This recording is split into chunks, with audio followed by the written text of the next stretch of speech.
That night he just got progressively worse. Like literally I was looking at my husband fading away in front of me. Close to 17 months now since Sho passed. It's been quite the journey. We're still going through it. Still taking one day at a time, putting one foot in front of the other. But the girls have been strong. I think as a family, we've really just been there for each other. We've cried together.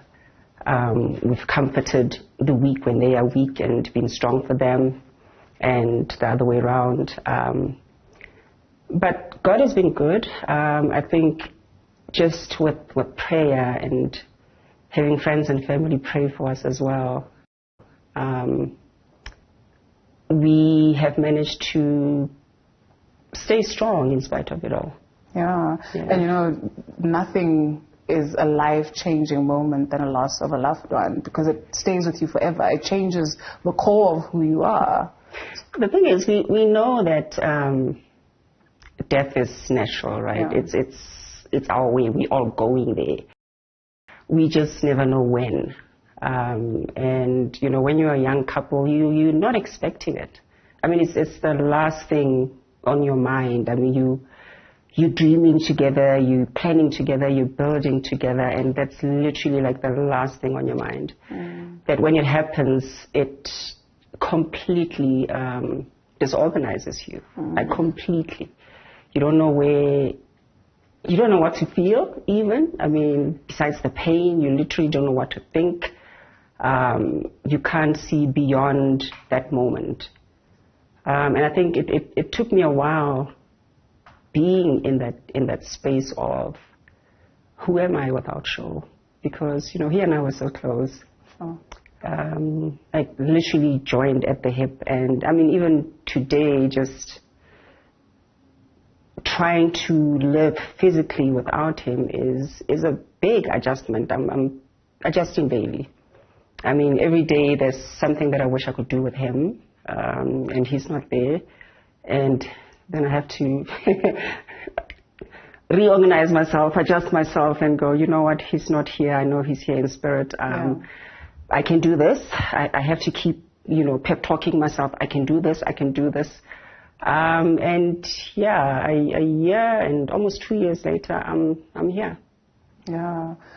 And I don't know if you would be comfortable, please, to maybe revisit that time 17 months ago when he started to fall ill. Was there an indication, did you get a sense that something is wrong? Yes, we know that, it was a COVID-19 related illness, but was there an indication? Did you get that sense, maybe something?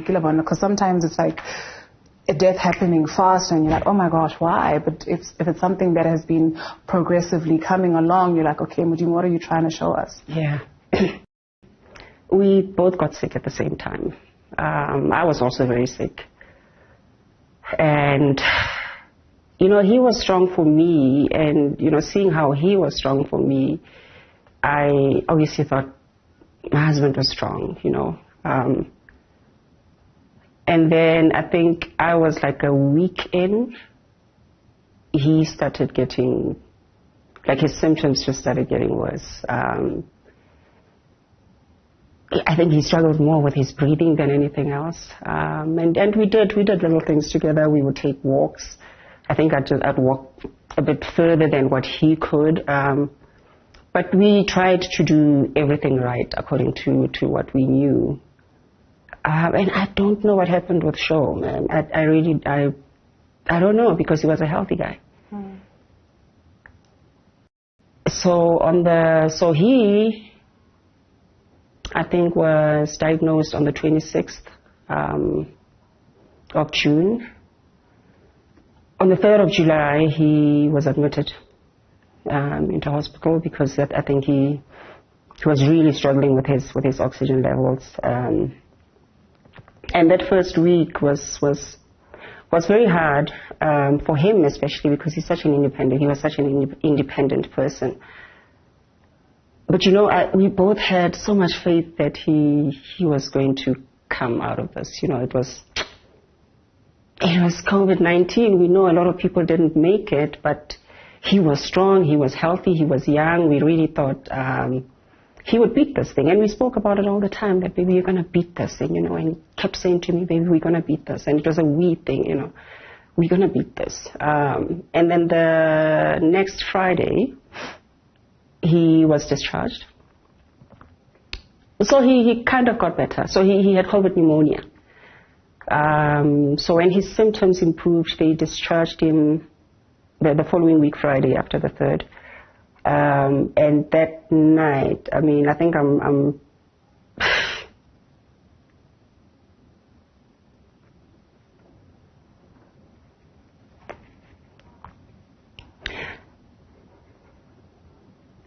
I'm still traumatized from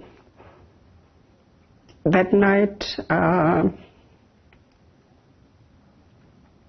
After he was discharged from hospital,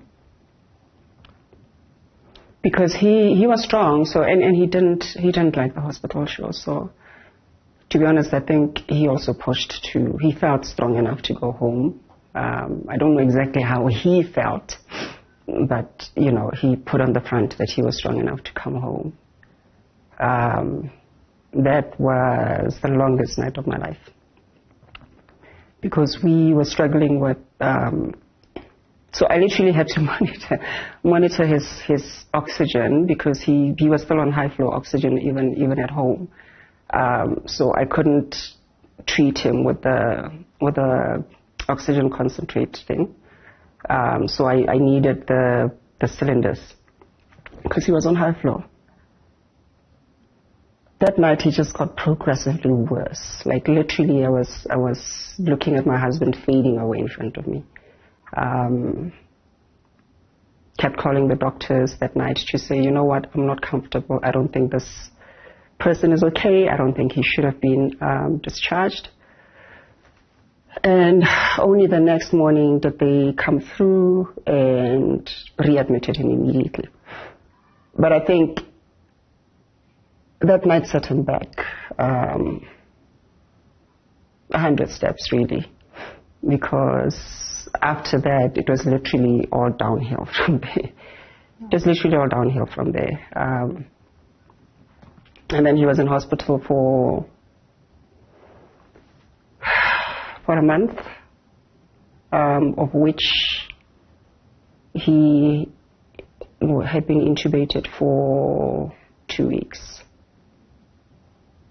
Yeah, so 2 weeks after being intubated, that's when we lost him. I still can't stand the sound of hospital machines, because I literally lived there. I mean, I used to go. Remember, I was also still recovering. Wow. So I wasn't strong. I wasn't sleeping. I wasn't eating. I literally lived at the hospital. So it wasn't sudden. I literally saw him, although we were hopeful the whole way and praying the whole way. And because he was a fighter, when doctors thought, okay, today you can't go, just sit with him, this might be his last day, might be his last day. So we had so many of those, might be his last day moments.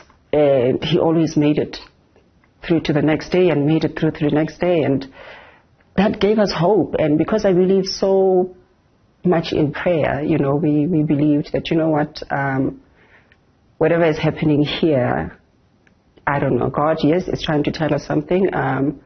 This is probably going to be show's biggest testimony ever. You know, I mean, that I was holding on so much to that we're going through this. We have to go through this because it's a test and there's a testimony to be told from this experience. But my expectation was that it was going to be his testimony. And not me talking about the loss and how I'm dealing with it and coping with it and how the family is and how I am. This wasn't supposed to be the story. Firstly, Pepe, and you know, like God works in such mysterious ways. where what was supposed to maybe have been his testimony, through you, the testimony and the message will reach somebody who's going through perhaps a similar situation with you and is wondering, shoo, this healing journey, where do I even begin? Because that in and of itself is something quite difficult. Yeah. I think it's a process. It's continuous. One day you feel like you've got this, the next day you crumble. It's like, what the hell, you know. So I think grieving is ongoing. You just literally learn to live with the pain and not let it decapitate you, and not let it stop you from moving, because life has to go on, you know. I still have ambitions. I still have a company I need to run. I still want to be able to employ the number of people that we were able to employ with Show, and even more, you know. I still want to keep that legacy going. But there's a lot still to be done. It's just, for me, I think, unfortunate that I find myself in a position where I feel like I have to do it alone, although I have a lot of support around me. It still feels alone without Show. But I know he's my biggest angel, and I feel him a lot. I feel him a lot. I know he'll always be with me, and for me, that's very comforting. Yes, I want him here physically, because I'm used to us being like this. But he's not here, so I have to do with what I have, and just know that God is God and God is good, and He would never let me suffer in vain. There has to be, I may not know the answer to that now or tomorrow or the day after, but there has to be a reason for all of this.